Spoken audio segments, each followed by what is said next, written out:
Hello friends, हम अपने last की वीडियो में वैदिककालीन शिक्षा के बारे में पढ़ चुके हैं। उसके बाद हमने बौद्धकालीन शिक्षा के बारे में पढ़ा। आज हम बात करेंगे मुस्लिमकालीन शिक्षा के बारे में।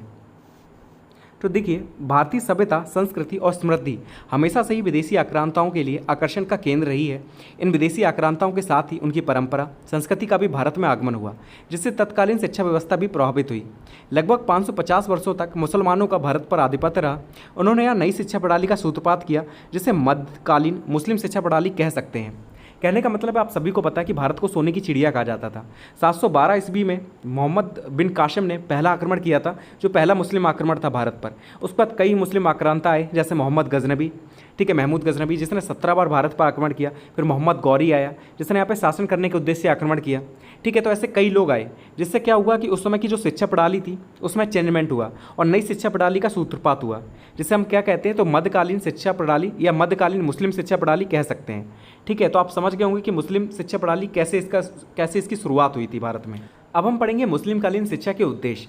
तो देखिए, हर शिक्षा प्रणाली का जो उद्देश्य होते हैं, ठीक है, शिक्षा का जो उद्देश्य होता है वो हमेशा समान रहता है। ठीक है, थोड़ा बहुत अंतर देखने को मिलेगा आपको। ठीक है, तो उद्देश्य आप सेम याद कर सकते हैं। ठीक है, थोड़ा बहुत चेंजमेंट कर देना। जैसे क्या कि पहला उद्देश्य है इसका ज्ञान का प्रसार। तो कोई भी शिक्षा प्रणाली हो, उसका जो मुख्य उद्देश्य होता है वो ज्ञान का प्रचार प्रसार करना होता है। ठीक है, दूसरा है इसमें इस्लाम का प्रचार। ठीक है, तो मुस्लिमकालीन जो शिक्षा थी, इसका मुख्य उद्देश्य था इस्लाम धर्म का प्रचार प्रसार करना। ठीक है, तो इसके बारे में आप लिख सकते हैं। फिर तीसरा था मुस्लिम संस्कृति का प्रचार। तो मतलब जो मुस्लिम संस्कृति ये लोग लेकर आए थे अरब देश से या कहीं और से, ठीक है, तो उसका प्रचार प्रसार करना भी इनका मुख्य उद्देश्य था। फिर था चरित्र निर्माण। कोई भी शिक्षा हो, चरित्र निर्माण मुख्य उद्देश्य होता है। फिर है मुस्लिम शासन को सुदृढ़ करना। ठीक है, तो मुस्लिमकालीन शिक्षा का मुख्य उद्देश्य था जो मुस्लिम शासन चल रहा था भारत में, जो मुस्लिम शासन उन्होंने बनाया था, उसे सुदृढ़ करना। और लास्ट उद्देश्य था इनका सांसारिक ऐश्वर्य की प्राप्ति। ठीक है, जो सांसारिक ऐश्वर्य है उसकी प्राप्ति करना ही मुस्लिमकालीन शिक्षा का मुख्य उद्देश्य था। तो ये थे मुस्लिमकालीन शिक्षा के मुख्य उद्देश्य। बस पॉइंट से याद रख लेना। अगर 2 नंबर में आता है तो इसके बारे में आप थोड़ा थोड़ा लिख सकते हैं। ठीक है, और 1 नंबर में आता है तो आप सीधे सीधे पॉइंट्स लिख सकते हैं। अब हम बात करेंगे मुस्लिमकालीन शिक्षा की विशेषताओं की, कि क्या विशेषता थी इसकी। तो पहला था कि शिक्षा मौखिक एवं व्यक्तिगत थी। ठीक है, तो मुस्लिमकालीन जो शिक्षा थी वो मौखिक थी, मतलब मुँह से ही बोलकर सब कुछ पढ़ाया लिखाया जाता था। ठीक है, लिखित नहीं थी इसमें, और ये व्यक्तिगत भी थी। दूसरा था कि शिक्षा निःशुल्क थी। जैसे वैदिककालीन में भी शिक्षा निःशुल्क थी, बौद्ध में भी निःशुल्क थी, इसमें भी शिक्षा निःशुल्क थी। ठीक है, ये विशेषता थी। फिर है कि शिक्षा व्यवस्था राज्य के संरक्षण में की जाती थी। जैसे वैदिक जो शिक्षा थी उसमें किसी भी राजा का कोई भी अधिकार वगैरह नहीं चलता था, लेकिन जो मुस्लिमकालीन शिक्षा थी इससे जो चलती थी वो राज्य के संरक्षण में चलती थी। ठीक है, जो भी राजा है वो धन दौलत देता था इसे, उसके हिसाब से ये चलती थी। फिर है कि प्रारंभिक शिक्षा आयु वर्ग के अनुरूप थी। ठीक है, जिस आयु का बच्चा होगा उस आयु के अनुसार उसे शिक्षा दी जाती थी। फिर है कि शिक्षण कार्य परंपरागत विधियों के आधार पर किया जाता था, मतलब इनकी जो परंपरागत विधि वगैरह थी उन्हीं के आधार पर शिक्षण कार्य चलता था। फिर है कि शिक्षा का माध्यम अरबी भाषा थी। उच्च स्तर पर फारसी भाषा का प्रयोग होने लगा था। कहने का मतलब जो प्राथमिक शिक्षा जो होती थी वो अरबी भाषा में होती थी। ठीक है, तो शिक्षा का जो माध्यम था वो अरबी भाषा थी, लेकिन जो उच्च स्तर पर बच्चे पहुँचते थे तो उन्हें फारसी भाषा का ज्ञान होना जरूरी था, क्योंकि जो राजकाज काम जो चलता था वो फारसी भाषा में ही चलता था उस समय। फिर है कि शिक्षा में आध्यात्मिक मूल्यों के स्थान पर मानवीय मूल्यों को महत्व दिया जाता था। ठीक है, इसमें आध्यात्मिक मूल्यों को कम महत्व दिया जाता था, जबकि मानवीय मूल्यों को ज़्यादा महत्व दिया जाता था। तो ये थी इसकी विशेषताएं। अब हम बात करेंगे स्त्री शिक्षा। अगर हम बात करें स्त्री शिक्षा की, तो मुस्लिम काल में नारी शिक्षा की उपेक्षा थी। ठीक है, नारी शिक्षा की उपेक्षा की जाती थी, इसलिए कुछ परिवारों की बालिकाएं शिक्षा प्राप्त करने में सफल सिद्ध हो सकी। ठीक है, मतलब कुछ ही परिवार ऐसे थे जिनकी बालिकाओं को शिक्षा मिल सकी। स्पष्ट है कि मुस्लिम शासन में महिलाओं में पर्दा प्रथा का प्रचलन होने के कारण नारी शिक्षा का विकास बहुत कम हुआ। कम आयु की बालिकाएं तो मक्तबों में जाकर शिक्षा ग्रहण कर लेती थी, परंतु उच्च शिक्षा के लिए उन्हें घर पे ही व्यवस्था की जाती थी। ठीक है, घर पे ही उन्हें पढ़ाई लिखाई की व्यवस्था करनी पड़ती थी। ठीक है, क्योंकि जब लड़कियां बड़ी हो जाती तो उन्हें कोई भेजता नहीं था घर से बाहर शिक्षा के लिए, इसलिए उच्च शिक्षा केवल शाही तथा अमीर घरानों तक ही सीमित थी। समझ गए होंगे कि स्त्री शिक्षा की हालत क्या थी मुस्लिम काल में। ठीक है, स्त्रियों की उपेक्षा की जाती थी, उनकी शिक्षा की, उन्हें सीमित रखा जाता था, घर पे ही बनाकर रखा जाता था। ठीक है, घर पे ही रहती थी वो, उन्हें शिक्षा का अधिकार नहीं था। जो छोटी बालिकाएं थी उन्हें तो भेज दिया जाता था स्कूल में, मकतब जो होते थे उनके उसमें भेज दिया जाता था, लेकिन जब लड़कियां बड़ी हो जाती थी तो उन्हें घर पे ही शिक्षा की उनकी व्यवस्था करनी पड़ती थी, और वो व्यवस्था सिर्फ अमीर लोग ही कर पाते थे, जो अमीर थे उस समय। ठीक है, जो गरीब थे वो उसकी व्यवस्था नहीं कर सकते थे। तो ठीक है, तो आप कह सकते हैं कि जो उच्च शिक्षा थी वो केवल शाही तथा अमीर घरानों तक ही सीमित थी। तो स्त्री शिक्षा के बारे में क्वेश्चन आता है तो आप लिख सकते हैं इस चीज़ को। अब हम बात करेंगे व्यावसायिक शिक्षा की। मुस्लिम काल में शिक्षा को उत्पादक समझा गया। इसी दृष्टिकोण से छात्रों को ललित, हस्तकला, चित्रकला, आभूषण, रथ बनाने का काम आदि को पाठ्यक्रम का अभिन्न अंग बनाया गया। ठीक है, तो इसमें व्यावसायिक शिक्षा भी दी जाने लगी थी। व्यावसायिक शिक्षा से संबंधित है कि आप कोई भी व्यवसाय कर सकते हैं। शिक्षा जब आपकी कंप्लीट हो जाएगी तो आप कोई ना कोई व्यवसाय में लग सकते हैं। ठीक है, जीवन यापन कर सकते हैं, तो इसलिए व्यवसाय शिक्षा भी दी जाती थी। इसमें क्या क्या बताते थे, तो चित्रकला सिखाई जाती थी, आभूषण, रथ बनाने का काम आदि सिखाया जाता था, ललित कला, हस्तकला, इसको भी महत्वपूर्ण अंग बनाया गया था पाठ्यक्रम का। फिर है कि ललित कलाओं की शिक्षा। मुस्लिम शासकों को कला से बेहद लगाव था। उन्होंने संगीत, चित्रकला एवं स्थापत्य कला पर अन्य विषयों की अपेक्षा ज़्यादा ध्यान दिया। उनके संरक्षण में निर्मित इमारतें आज भी भारतवर्ष के लिए गौरव की बात है। ललित कलाओं का शिक्षण व्यक्तिगत ढंग से तथा उच्च स्तर पर दिया जाता था। प्राथमिक स्तर पर कला के बारे में सामान्य कौशलों की जानकारी दी जाती थी। ठीक है, तो जो ललित कलाएँ थीं, इनकी शिक्षा बहुत महत्वपूर्ण थी उस समय के समय में, क्योंकि जितने भी मुगल शासक हुए उन्हें किसी न किसी कला से लगाव था। ठीक है, किसी को चित्रकला से, किसी को वास्तुकला से, ठीक है, किसी को स्थापत्य कला से। ठीक है, तो इन कलाओं की शिक्षा भी बहुत महत्वपूर्ण थी उस समय, जो कि दी जाती थी। अब हम बात करेंगे सैनिक शिक्षा की। इस युग में चूंकि शिक्षा का एक अन्य लक्ष्य शासन का सुदृढ़ीकरण करना था, इसलिए छात्रों को अश्वारोहण, भाला, तीर, तलवार चलाना, दुर्ग का डेरा डालना आदि विषय सैनिक शिक्षा के पाठ्यक्रम में शामिल थे। ठीक है, तो ये चीज़ें भी सिखाई जाती थी। बौद्ध शिक्षा में सैनिक शिक्षा की उपेक्षा की गई थी, लेकिन इसमें सैनिक शिक्षा दी जाती थी, याद रखिएगा। और इसमें क्या क्या सिखाया जाता था, तो अश्वारोहण करना, भाला चलाना, तीर चलाना, तलवार चलाना, दुर्ग का डेरा डालना आदि चीज़ें इसमें सिखाई जाती थी। अब हम बात करेंगे शिक्षा व्यवस्था की, कैसी शिक्षा व्यवस्था थी इस समय। तो देखिए, जैसे बौद्ध जो शिक्षा थी उसमें भी संस्कार से शुरू होता था, ऐसी वैदिक काल में भी जो शिक्षा होती थी उसमें भी संस्कार से ही शिक्षा प्रारंभ होती थी, वैसी मुस्लिम में भी था। जो मुस्लिम कालीन शिक्षा थी, इसमें भी जो शिक्षा थी वो किसी न किसी संस्कार से शुरू होती थी, और इस संस्कार को हम लोग जानते हैं बिस्मिल्लाह रस्म के नाम से। ठीक है, तो इसमें जो शिक्षा प्रारंभ होती थी वो होती थी बिस्मिल्लाह रस्म से। इसमें क्या होता था, मुसलमानों की शिक्षा बिस्मिल्लाह रस्म के बाद प्रारंभ होती थी। जब बालक 4 वर्ष 4 माह 4 दिन की आयु का होता था, तब उसे किसी मुल्ला अथवा मौलवी के सामने ले जाया जाता था। बालक संबंधियों के सामने कुरान की कुछ आयतों का पाठ करके अथवा बिस्मिल्लाह का उच्चारण कर अपनी शिक्षा का प्रारंभ करता था। धनी तथा संपन्न व्यक्ति मौलवी साहब को अपने घर पर ही बुलाकर बालकों की बिस्मिल्लाह रस्म अदा करा देते थे। कहने का मतलब है, इस रस्म में क्या होता था, जब बालक जो होता है वो 4 वर्ष 4 महीने और 4 दिन की आयु का होता है, तब उसे क्या करते हैं, वो मुल्ला के सामने या किसी मौलवी के सामने ले जाया जाता है।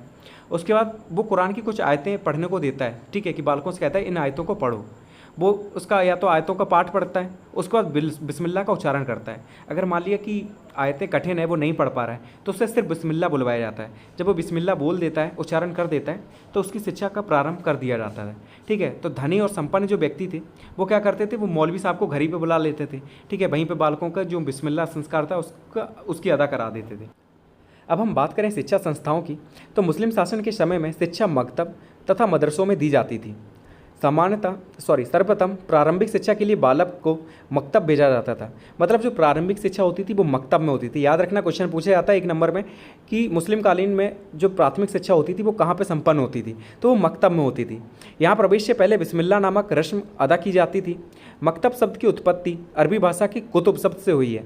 ठीक है, ये क्वेश्चन पूछा जाता है 1 नंबर में, तो याद रखना कि मकतब जो शब्द है इसकी उत्पत्ति हुई है अरबी भाषा की कुतुब शब्द से, जिसका अर्थ होता है लिखना। ठीक है, यहाँ अक्षर ज्ञान, पैगंबरों के संदेशों, उच्चारण एवं धार्मिक ग्रंथ से संबंधित शिक्षा दी जाती है।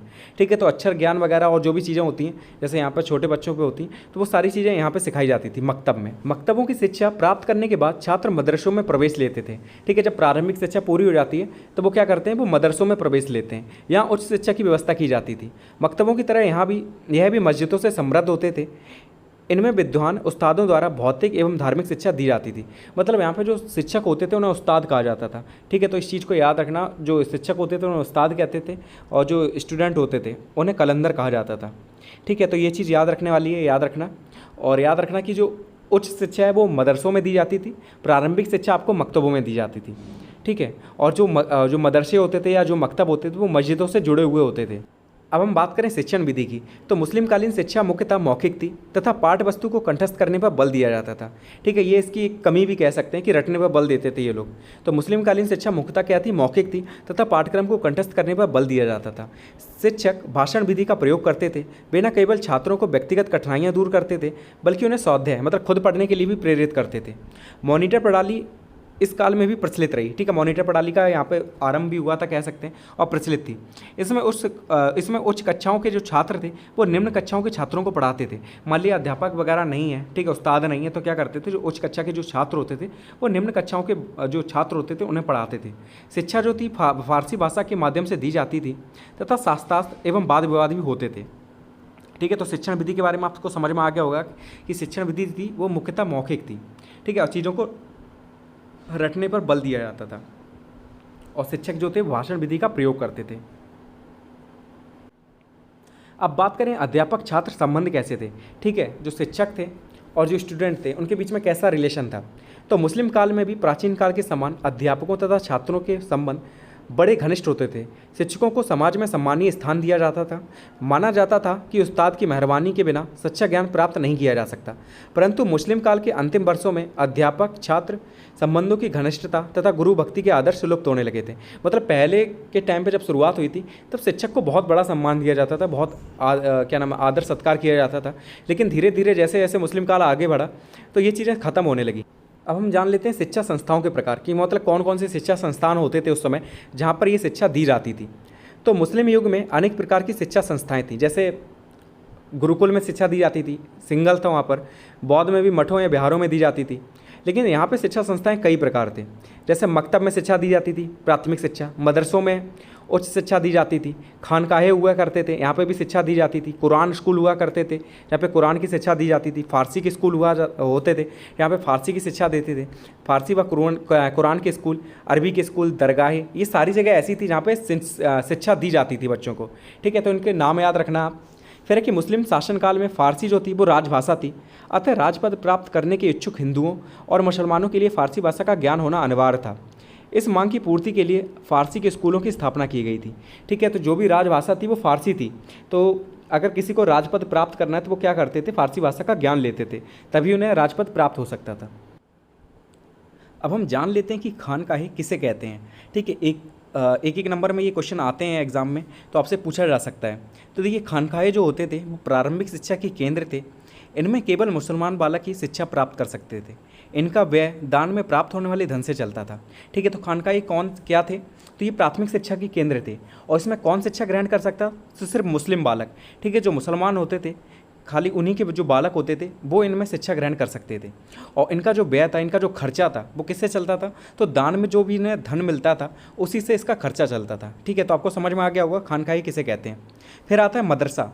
तो मदरसा शब्द की उत्पत्ति अरबी भाषा के दरस शब्द से हुई है। याद रखना, एक नंबर में पूछा जाता है कि किस भाषा के शब्द से हुई है, तो अरबी भाषा के शब्द से हुई है।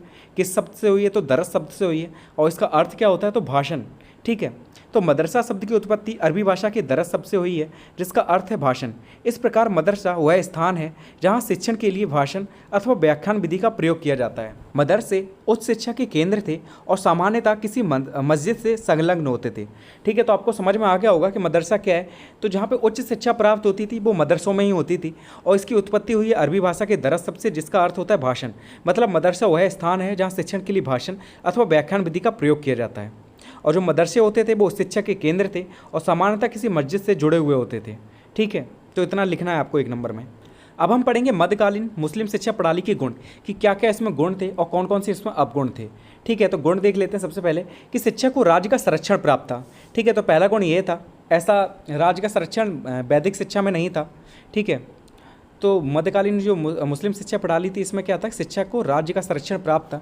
तो राज्य की तरफ से इन्हें रुपये वगैरह भी मिलता रहता था, तो जो छात्र थे वो सही रहते थे इसमें। ठीक है, दूसरा था कि निःशुल्क एवं अनिवार्य शिक्षा थी। ठीक है, एक तो शिक्षा जो थी वो निःशुल्क थी और अनिवार्य शिक्षा थी। फिर तीसरा, छात्रों को प्रोत्साहन दिया जाता था मुस्लिम शिक्षा प्रणाली में। और फोर्थ है आपका कि शिक्षक का उच्च स्थान था। जो शिक्षक का स्थान था वो सर्वोपरि था मुस्लिम शिक्षा प्रणाली में। फिर है कि प्राथमिक व उच्च शिक्षा के लिए पृथक पृथक व्यवस्था थी। ठीक है, प्राथमिक के लिए मकतब बनाए गए थे जबकि उच्च शिक्षा के लिए मदरसे बनाए गए थे। ठीक है, तो दोनों की अलग अलग व्यवस्था की गई थी। फिर है कि ज्ञान के विकास पर बल दिया जाता था मुस्लिम शिक्षा प्रणाली में।